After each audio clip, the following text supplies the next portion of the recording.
Sign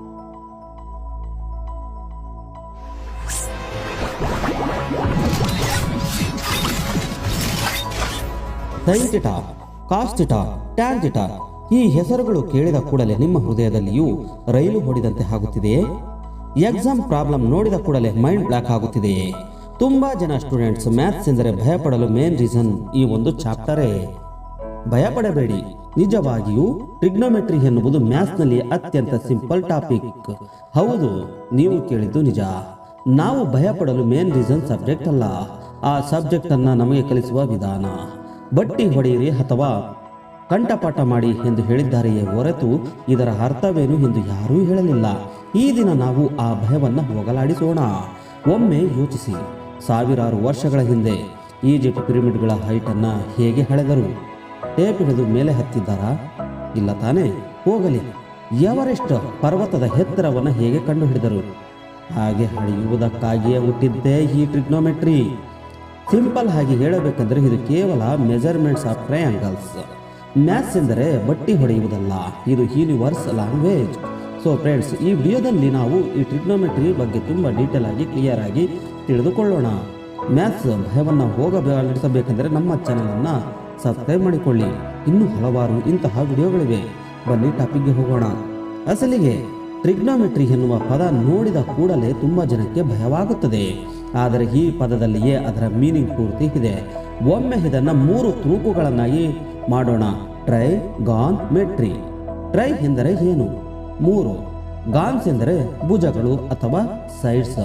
ಮೆಟ್ರಿ ಎಂದರೆ ಏನು? ಅಳತೆ ಅಂದರೆ ಮೆಜರ್ಮೆಂಟ್ಸ್. ಸೊ ಟ್ರಿಗ್ನೋಮೆಟ್ರಿ ಎಂದರೆ 3 ಭುಜಗಳು ಇರುವುದನ್ನು ಅಳೆಯುವುದು ಎಂದು ಅರ್ಥ. 3 ಭುಜಗಳು ಯಾವುದಕ್ಕೆ ಇರುತ್ತವೆ? ಟ್ರಯಾಂಗಲ್ಗೆ. ಸೊ ಟ್ರಿಗ್ನೋಮೆಟ್ರಿ ಎಂದರೆ ಜಸ್ಟ್ ಟ್ರಯಾಂಗಲ್ಸ್ ಅನ್ನು ಮೆಜರ್ ಮಾಡುವುದು.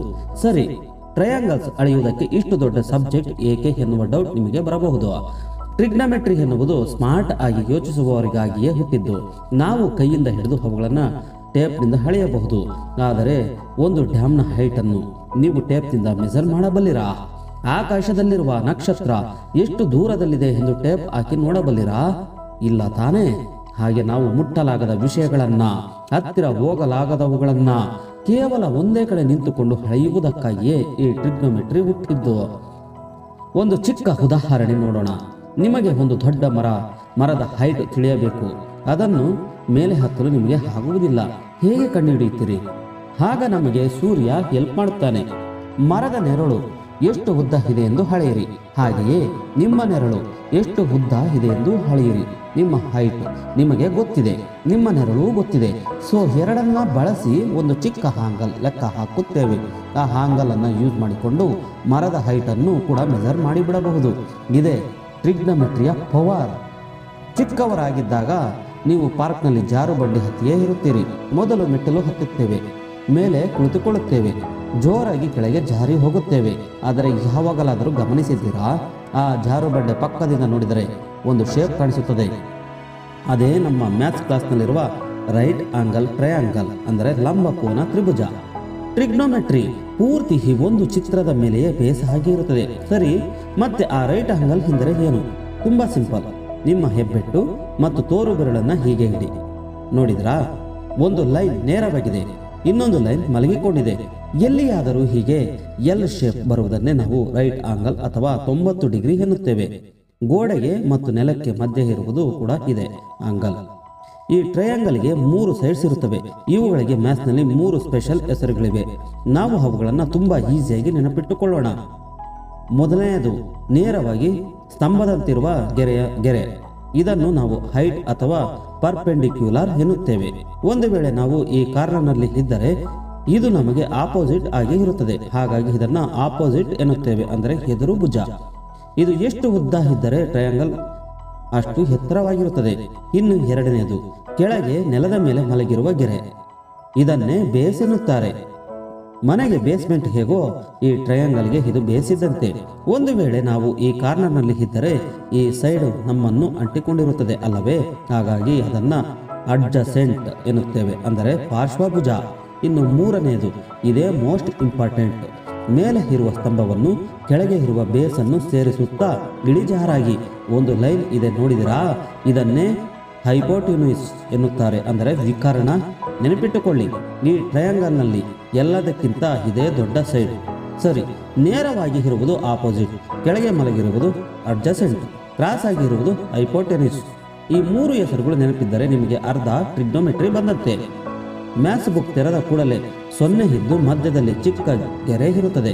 ಅದನ್ನು ನೋಡಿದ ಕೂಡಲೇ ಅಯ್ಯಯ್ಯೋ ಇದೇನೋ ಹೊಸ ಲ್ಯಾಂಗ್ವೇಜ್ ಅನಿಸುತ್ತದೆ ಅಲ್ಲವೇ? ಅದನ್ನೇ ಥೀಟಾ ಎನ್ನುತ್ತಾರೆ. ಇದು ಕೇವಲ ಒಂದು ಸಿಂಬಲ್ ಮಾತ್ರ. ಅಂದರೆ ನಾವು ಮ್ಯಾಥ್ಸ್ನಲ್ಲಿ ಹೆಚ್ಚಾಗಿ ಎಕ್ಸ್ ಅನ್ನ ಎಕ್ಸಾಂಪಲ್ ಆಗಿ ಬಳಸುತ್ತೇವೆ. ಹಾಗೆಯೇ ಇದು ಕೂಡ ಅಂತಹ ಒಂದು ಎಕ್ಸಾಂಪಲ್ ಅಷ್ಟೇ. ಇದು ಆಂಗಲ್ಸ್ಗಾಗಿ ಯೂಸ್ ಮಾಡುವ ಒಂದು ಸಿಂಬಲ್ ಅಷ್ಟೇ. ಸ್ಕೂಲ್ನಲ್ಲಿ ಟ್ರಿಗ್ನೋಮೆಟ್ರಿ ಕ್ಲಾಸ್ ಎಂದರೆ ಸಾಕು, ಎಲ್ಲರೂ ಗಿಳಿಗಳಂತೆ ಆಗಿಬಿಡುತ್ತಾರೆ. ಅಂದರೆ ಗಿಳಿಗಳಂತೆ ಬಟ್ಟಿ ಹೊಡೆಯುವುದು ಅಂದರೆ ಕಂಠಪಾಠ ಮಾಡುವುದು.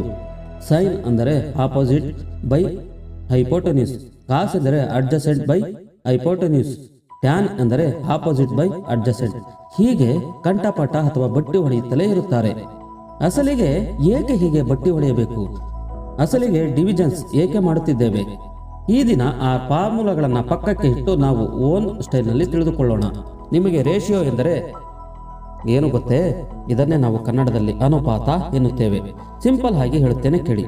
ನಾನು 2 ಕಡ್ಡಿಗಳನ್ನು ತೆಗೆದುಕೊಳ್ಳುತ್ತೇನೆ. ಒಂದು ಉದ್ದವಿರುವುದು, ಮತ್ತೊಂದು ಗಿಡ್ಡಗೆ ಇರುವುದು. ಇದರ ಹೈಟ್ 10 ಮೀಟರ್ಸ್, ಇದರ ಹೈಟ್ 5 ಮೀಟರ್ಸ್. ಆದರೆ ಇಲ್ಲಿ ನಾವು ಇವೆರಡನ್ನು ಹೇಗೆ ಹೋಲಿಸುತ್ತೇವೆ? ಈ ಚಿಕ್ಕ ಕಡ್ಡಿಗಿಂತ ಈ ದೊಡ್ಡ ಕಡ್ಡಿ 2 ಪಟ್ಟು ಉದ್ದವಿದೆ ಎನ್ನುತ್ತೇವೆ ಅಲ್ಲವೇ? ಅದು ಹೇಗೆ ಹೇಳುತ್ತೇವೆ? ಹೇಗೆಂದರೆ ಈ ಉದ್ದ ಕಡ್ಡಿ ಲೆಂತ್ ಅನ್ನ ಗಿಡ್ಡ ಕಡ್ಡಿ ಲೆಂತ್ ನಿಂದ ಡಿವೈಡ್ ಮಾಡಿದರೆ ಅವುಗಳ ಮಧ್ಯೆ ಇರುವ ಹೋಲಿಕೆ ಬರುತ್ತದೆ, ಅಂದರೆ 2 ಬರುತ್ತದೆ. ಅದಕ್ಕೆ ಗಿಡ್ಡದಕ್ಕಿಂತ ಉದ್ದದ್ದು 2 ಪಟ್ಟು ಉದ್ದವಿದೆ ಎಂದು ಹೇಳುತ್ತೇವೆ. ಅಂದರೆ ಒಂದಕ್ಕೊಂದು ಹೋಲಿಸಿದವು. ಆ ಹೋಲಿಕೆಯನ್ನೇ ನಾವು ರೇಷಿಯೋ ಎನ್ನುತ್ತೇವೆ. ಟ್ರಿಗ್ನೋಮೆಟ್ರಿಯಲ್ಲಿಯೂ ಕೂಡ ಪ್ರತಿ ಸೈಡ್ ಅನ್ನ ಮತ್ತೊಂದು ಸೈಡ್ ಜೊತೆ ಕಂಪೇರ್ ಮಾಡುತ್ತಾರೆ, ಅಂದರೆ ಹೋಲಿಸುತ್ತಾರೆ. ಸೊ ಈ ಕಂಪ್ಯಾರಿಸನ್ಗೆ ಈ ಟ್ರಿಗ್ನೋಮೆಟ್ರಿಯಲ್ಲಿ 3 ಹೆಸರುಗಳಿವೆ. ಅವುಗಳನ್ನೇ ನಾವು ಸೈನ್, ಕಾಸ್, ಟ್ಯಾನ್ ಎನ್ನುತ್ತೇವೆ. ಮೊದಲನೇ ಹೋಲಿಕೆ ಥೀಟಾ. ಈ ಆಪೋಸಿಟ್ ಅನ್ನು ಹೈಪೋಟೆನ್ಯೂಸ್ ಜೊತೆ ಕಂಪೇರ್ ಮಾಡುವುದಕ್ಕೆ ಸೈನ್ ಎನ್ನುತ್ತೇವೆ. ಹಾಗೆಯೇ ಅಡ್ಜಸೆಂಟ್ ಅನ್ನ ಹೈಪೋಟೆನ್ಯೂಸ್ ಜೊತೆ ಕಂಪೇರ್ ಮಾಡುವುದಕ್ಕೆ ಕಾಸ್ ಎನ್ನುತ್ತಾರೆ. ಸೇಮ್ ಹಾಗೆಯೇ ಈ ಆಪೋಸಿಟ್ ಅನ್ನ ಈ ಅಡ್ಜಸೆಂಟ್ ಜೊತೆ ಕಂಪೇರ್ ಮಾಡುವುದಕ್ಕೆ ಟ್ಯಾನ್ ಎನ್ನುತ್ತಾರೆ. ಆದರೆ ಎಕ್ಸಾಮ್ ಹಾಲ್ನಲ್ಲಿ ಕುಳಿತಾಗ ನಿಮಗೆ ಇಂತಹ ಡೌಟ್ಸ್ ಬರುತ್ತಿರುತ್ತವೆ. ಅರೆ, ಸೈನ್ ಫಾರ್ಮುಲಾದಲ್ಲಿ ಮೇಲೆ ಆಪೋಸಿಟ್ ಬರುತ್ತದೋ ಅಥವಾ ಅಡ್ಜಸೆಂಟ್ ಬರುತ್ತದೋ? ಒಂದು ಚಿಕ್ಕ ಕನ್ಫ್ಯೂಸ್ ಸಾಕು, ನಿಮ್ಮ ಪ್ರಾಬ್ಲಮ್ ಪೂರ್ತಿ ಹಂಗಾಗಿ ಬಿಡುತ್ತದೆ. ಆದರೆ ಒಂದು ಮ್ಯಾಜಿಕ್ ಮಾತ್ರ ತಿಳಿದಿದ್ದರೆ ನೀವು ನಿದ್ರೆಯಲ್ಲಿಯೂ ಕರೆಕ್ಟಾಗಿ ಹೇಳುತ್ತೀರಿ. ಆ ಮಂತ್ರದ ಹೆಸರೇ ಸೋಕಾತೋವಾ. ಕೇಳಲು ಅದು ಯಾರು ಹೇಳದ ಹೆಸರಿನಂತಿದೆ ಅಲ್ವಾ? ಆದರೆ ಈ 3 ತುಣುಕುಗಳಲ್ಲಿಯೇ ಪ್ರತಿ ಟ್ರಿಗ್ನೋಮೆಟ್ರಿ ಫಾರ್ಮುಲಾಗಳು ಅಡಗಿವೆ. ಇದನ್ನು ಹೇಗೆ ಬಳಸಬೇಕು ಈಗ ನೋಡೋಣ. ಮೊದಲನೇ ತುಣುಕು ಸೋಹ. ಇದನ್ನು ಬಿಡಿಸಿ ಬರೆದರೆ SOH. ಎಸ್ ಅಂದರೆ ಸೈನ್, ಓ ಅಂದರೆ ಆಪೋಸಿಟ್, ಎಚ್ ಎಂದರೆ ಹೈಪೋಟೆನ್ಯೂಸ್. ಸೊ ಸೈನ್ ಬೇಕಂದರೆ ಆಪೋಸಿಟ್ ಅನ್ನ ಹೈಪೋಟೆನ್ಯೂಸ್ ನಿಂದ ಡಿವೈಡ್ ಮಾಡಿ. ಸಿಂಪಲ್. ಎರಡನೇ ತುಣುಕು ಕಾ. ಇದನ್ನು ಬಿಡಿಸಿ ಬರೆದರೆ CAH ಆಗುತ್ತದೆ. ಸಿ ಅಂದರೆ ಕಾಸ್, ಎ ಅಂದರೆ ಅಡ್ಜಸೆಂಟ್, ಎಚ್ ಅಂದರೆ ಹೈಪೋಟೆನ್ಯೂಸ್. ಸೊ ಕಾಸ್ ಬೇಕಂದ್ರೆ ಅಡ್ಜಸೆಂಟ್ ಅನ್ನು ಹೈಪೋಟೆನ್ಯೂಸ್ ನಿಂದ ಡಿವೈಡ್ ಮಾಡಿ. ಕೊನೆಯ ತುಣುಕು ತೋವಾ. ಟಿ ಅಂದರೆ ಟ್ಯಾನ್, ಓ ಅಂದರೆ ಆಪೋಸಿಟ್, ಎ ಅಂದರೆ ಅಡ್ಜಸೆಂಟ್. ಸೊ ಟ್ಯಾನ್ ಬೇಕಂದರೆ ಆಪೋಸಿಟ್ ಅನ್ನ ಅಡ್ಜಸೆಂಟ್ ನಿಂದ ಡಿವೈಡ್ ಮಾಡಿ. ನೀವು ಎಕ್ಸಾಮ್ ಪೇಪರ್ನ ಮೇಲೆ ಈ ಒಂದು ಮಂತ್ರವನ್ನ ಸೋ ಕಾ ತೋವಾ ಎಂದು ಬರೆದುಕೊಳ್ಳಿ.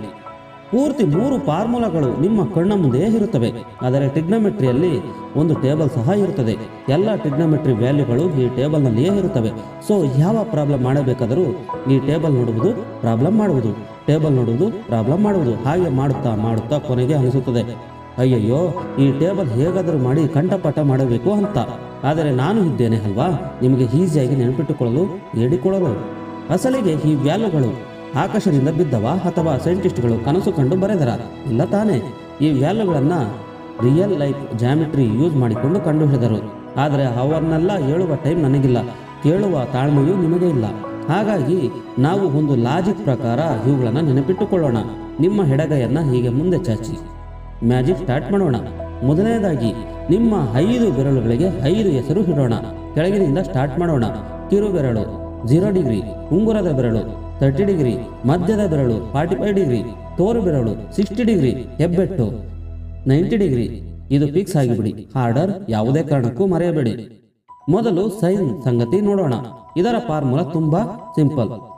ರೂಟ್ ಕೆಳಗಿರುವ ಬೆರಳುಗಳು ಬೈ 2. ಇದನ್ನು ನೆನಪಿಟ್ಟುಕೊಳ್ಳಿ. ಉದಾಹರಣೆಗೆ ಸೈನ್ 30 ಬೇಕು. 30 ಅಂದರೆ ಯಾವ ಬೆರಳು? ಉಂಗುರದ ಬೆರಳು. ಅದರ ಕೆಳಗೆ ಎಷ್ಟು ಬೆರಳುಗಳಿವೆ? ಕಿರು ಬೆರಳು ಒಂದೇ ಇದೆ. ಸೊ ಈ ಫಾರ್ಮುಲಾದಲ್ಲಿ 1 ಹಾಕಿ, ಅಂದರೆ ಅದು ರೂಟ್ 1 ಆಗುತ್ತದೆ. ರೂಟ್ 1 ಅಂದರೆ 1 ಅಂತ ಅರ್ಥ. ಕೆಳಗೆ ಏನಿದೆ? 2 ಇದೆ. ಸೊ ಪೂರ್ತಿ ಏನಾಗುತ್ತದೆ? 1/2 ಆಗುತ್ತದೆ. ಸೊ ಸೈನ್ 30ರ ವ್ಯಾಲ್ಯೂ ಎಷ್ಟು? 1/2. ಈಗ ಸೈನ್ 60 ಬೇಕು. 60 ಅಂದರೆ ಯಾವ ಬೆರಳು? ತೋರು ಬೆರಳು. ಅದರ ಕೆಳಗೆ ಎಷ್ಟು ಬೆರಳುಗಳಿವೆ? 3 ಬೆರಳುಗಳಿವೆ. ಅಂದರೆ ಇಲ್ಲಿ 3 ಹಾಕಬೇಕು. ಆಗ ಅದು ರೂಟ್ 3 ಆಗುತ್ತದೆ. ಕೆಳಗೆ ಏನಿದೆ? 2 ಇದೆ. ಸೊ ಪೂರ್ತಿ ಎಷ್ಟಾಗುತ್ತದೆ? ರೂಟ್ 3/2 ಆಗುತ್ತದೆ. ಸೊ ಸೈನ್ 60ರ ವ್ಯಾಲ್ಯೂ ಎಷ್ಟು? ರೂಟ್ 3/2. ಸರಿ, ಈಗ ಕಾಸ್ ಸಂಗತಿ ನೋಡೋಣ. ಕಾಸ್ ಅಂದರೆ ರಿವರ್ಸ್ ಅನ್ನೋಣ. ಅಂದರೆ ರೂಟ್ ಮೇಲೆ ಇರುವ ಬೆರಳುಗಳು ಬೈ 2. ಈಗ ಕಾಸ್ 30 ಬೇಕು. 30 ಅಂದರೆ ಯಾವ ಬೆರಳು? ಉಂಗುರದ ಬೆರಳು. ಅದರ ಮೇಲೆ ಎಷ್ಟು ಬೆರಳುಗಳಿವೆ? 3 ಬೆರಳುಗಳಿವೆ. So answer root 3/2. ಸೊ ಉಳಿದ ವ್ಯಾಲ್ಯೂಗಳನ್ನು ನೀವೇ ಒಮ್ಮೆ ಟ್ರೈ ಮಾಡಿ ನೋಡಿ, ಹಾಗೆ ಕಾಮೆಂಟ್ ಮಾಡಿ. ಕೊನೆಯದಾಗಿ ಟ್ಯಾನ್ ನಿಮಗೆ ಗೊತ್ತಿದೆ ಅಲ್ವಾ? ಟ್ಯಾನ್ ಅಂದರೆ ಸೈನ್ ಡಿವೈಡೆಡ್ ಬೈ ಕಾಸ್ ಅಂತ. ಸಿಂಪಲ್ ಆಗಿ ರೂಟ್ ಕೆಳಗಿರುವ ಬೆರಳುಗಳು ಬೈ ಡಿವೈಡೆಡ್ ಬೈ ರೂಟ್ ಮೇಲೆ ಇರುವ ಬೆರಳುಗಳು. ಇದೇ ಇದರ ಫಾರ್ಮುಲಾ. ಉದಾಹರಣೆಗೆ ಟ್ಯಾನ್ 30 ಬೇಕು. 30 ಎಂದರೆ ಯಾವ ಬೆರಳು? ಉಂಗುರದ ಬೆರಳು. ಅದರ ಕೆಳಗೆ ಎಷ್ಟು ಬೆರಳುಗಳಿವೆ? 1. ಅಂದರೆ ಇಲ್ಲಿ 1 ಹಾಕಬೇಕು. ಅದರ ಮೇಲೆ ಎಷ್ಟು ಬೆರಳುಗಳಿವೆ? 3. ಅಂದರೆ ಇಲ್ಲಿ 3 ಹಾಕಬೇಕು. ಸೊ ಏನಾಗುತ್ತದೆ? ರೂಟ್ 1/3. ರೂಟ್ 1 ಅಂದರೆ 1 ಅಂತ ಅರ್ಥ. ಅಂದರೆ ಫೈನಲ್ ಆಗಿ ಏನಾಗುತ್ತದೆ? 1/√3. ಇದೇ ಟ್ಯಾನ್ 30ರ ವ್ಯಾಲ್ಯೂ. ಸೊ ಇದೇ ರೀತಿ ಪ್ರತಿಯೊಂದಕ್ಕೂ ಟ್ರೈ ಮಾಡಿ. ಕಾಮೆಂಟ್ನಲ್ಲಿ ನಿಮ್ಮ ಆನ್ಸರ್ ಅನ್ನ ಬರೆಯಿರಿ. ಹಾಗೆ ಸ್ವಲ್ಪ ಬುದ್ಧಿ ಉಪಯೋಗಿಸಿದರೆ ಎಲ್ಲ ವ್ಯಾಲ್ಯೂಗಳು ನಿಮ್ಮ ಕೈಯಲ್ಲಿಯೇ ಇರುತ್ತದೆ. ಟ್ರಿಗ್ನೋಮೆಟ್ರಿ ಎನ್ನುವ ಕೂಡಲೇ ನಿದ್ರೆಯಲ್ಲಿಯೂ ನೆನಪಿರುವ ಫಾರ್ಮುಲಾ ಒಂದು ಇದೆ. ಅದೇ sine square theta plus cos square theta is equal to 1. ಅಸಲಿಗೆ ಏನಿದು? ಇವೆರಡನ್ನು ಸ್ಕ್ವೇರ್ ಮಾಡಿ ಕೂಡಿಸಿದರೆ 1 ಏಕೆ ಬರಬೇಕು? 2 ಬರಬಹುದಲ್ಲ? ಅಥವಾ 100 ಬರಬಹುದಲ್ಲ? 99 ಬರಬಹುದಲ್ಲ? ಕೇವಲ 1 ಮಾತ್ರ ಏಕೆ ಬರುತ್ತಿದೆ? ಇದರ ಹಿಂದಿರುವ ಸೀಕ್ರೆಟ್ ತಿಳಿದರೆ ನೀವು ಇನ್ನು ಮ್ಯಾಥ್ಸ್ ನೋಡಿ ಭಯಪಡುವುದಿಲ್ಲ, ಲವ್ ಮಾಡುತ್ತೀರಿ. ನಿಜವಾಗಿ ಇದರ ಅಸಲಿ ರೂಪ ನೋಡಬೇಕೆಂದರೆ ನಾವು ಒಮ್ಮೆ ಫ್ಲಾಶ್ ಬ್ಯಾಕ್ಗೆ ಹೋಗಬೇಕು. ನಮಗೆ ತುಂಬಾ ಗೊತ್ತಿರುವ ನಮ್ಮ ಫ್ರೆಂಡ್ ಒಬ್ಬ ಇದ್ದಾನೆ. ಅವನು ಯಾರು? ಪೈಥಾಗೋರಸ್. ಅವನು ಏನು ಹೇಳಿದ್ದಾನೆ? ಒಂದು ರೈಟ್ ಆಂಗಲ್ ಟ್ರಯಾಂಗಲ್ ನಲ್ಲಿ side square plus side square is equal to hypotenuse square ಅಂತ ಹೇಳಿದ್ದ. ಅಂದರೆ A square plus B square is equal to C square. ಈ ಫಾರ್ಮುಲಾ ಐಡಿಯಾ ಇದೆ ಅಲ್ವಾ? ಇದನ್ನೇ ನಾವು ಪೈಥಾಗೋರಸ್ ಥಿಯರಮ್ ಎನ್ನುತ್ತೇವೆ. ಈಗ ಒಂದು ಚಿಕ್ಕ ಮ್ಯಾಜಿಕ್ ಮಾಡೋಣ. ಈ ಈಕ್ವೇಶನ್ ನಲ್ಲಿ ಪ್ರತಿಯೊಂದನ್ನು ಈ ಹೈಪೋಟೆನ್ಯೂಸ್ ಸ್ಕ್ವೇರ್ ನಿಂದ ಡಿವೈಡ್ ಮಾಡೋಣ. ಇಲ್ಲಿ ಹೈಪೋಟೆನ್ಯೂಸ್ ಮತ್ತು ಹೈಪೋಟೆನ್ಯೂಸ್ ಕ್ಯಾನ್ಸಲ್ ಆಗಿ ಒಂದು ಉಳಿತದೆ. ಇಲ್ಲಿ ಏನಿದೆ? ಆಪೋಸಿಟ್ ಡಿವೈಡೆಡ್ ಬೈ ಹೈಪೋಟೆನ್ಯೂಸ್ ಇದೆ. ಅಂದರೆ ಏನು? ಇದು ಸೈನ್. ಎರಡಕ್ಕೂ ಸ್ಕ್ವೇರ್ ಇರುವುದರಿಂದ ಇಲ್ಲಿಯೂ ಸ್ಕ್ವೇರ್ ಆಡ್ ಮಾಡುತ್ತೇನೆ. ಆಡ್ ಮಾಡಿದರೆ ಏನಾಗುತ್ತದೆ? ಸೈನ್ ಸ್ಕ್ವೇರ್ ಆಗುತ್ತದೆ. ಸೇಮ್ ಹಾಗೆಯೇ ಇದನ್ನು ನೋಡಿ. ಈಗ ಇದು ಕಾಸ್ ಸ್ಕ್ವೇರ್ ಆಗುತ್ತದೆ. ಇಲ್ಲಿ ಏನಿದೆ? 1 ಇದೆ. ಸೊ ಪೂರ್ತಿ ನೋಡೋಣವೇ? Sine square plus cos square is equal to 1. ನಾವು ನೋಡಿದ್ದು ಟ್ರಿಗ್ನೋಮೆಟ್ರಿ ಯಾವುದರಿಂದ ಮಾಡುತ್ತೇವೆ? ಆಂಗಲ್ಸ್ ಯೂಸ್ ಮಾಡಿ ಮಾಡುತ್ತೇವೆ. ಹಾಗಾಗಿ ಪ್ರತಿ ಕಡೆ ಥೀಟಾ ಆಡ್ ಮಾಡಿ. ಥೀಟಾ ಅಂದರೆ ಆಂಗಲ್ ಅಂತ. ಸೊ ಪೂರ್ತಿ ನೋಡೋಣವೇ? Sine square theta plus cos square theta is equal to 1. ಅಂದರೆ ಇದೇನು ದೊಡ್ಡ ಭಯಂಕರವಾದ ಈ ಕ್ವೆಶ್ಚನ್ ಅಲ್ಲ, ಮಾರು ವೇಷದಲ್ಲಿರುವ ಪೈಥಾಗೋರಸ್ ಥಿಯರಮ್. ಸೊ ಇದು ಫ್ರೆಂಡ್ಸ್ ಈ ದಿನದ ವಿಡಿಯೋ. ಈ ವಿಡಿಯೋ ಹೇಗೆ ಅನಿಸಿತು ಅಥವಾ ಖಂಡಿತವಾಗಿ ಕಾಮೆಂಟ್ ಮಾಡಿ. ಹಾಗೆಯೇ ಪ್ರತಿಯೊಬ್ಬರು ಒಂದು ಲೈಕ್ ಮಾಡಿ, ಅಷ್ಟೇ ಸಾಕು. ಹಾಗೆ ಸಬ್ಜೆಕ್ಟ್ನಲ್ಲಿ ಯಾರು ವೀಕ್ ಆಗಿರುತ್ತಾರೋ ಅಂಥವರಿಗೆ ಈ ವಿಡಿಯೋವನ್ನು ಶೇರ್ ಮಾಡಿ. ಅವರಿಗೆ ತುಂಬ ಹೆಲ್ಪ್ ಆಗುತ್ತದೆ. Thank you for watching.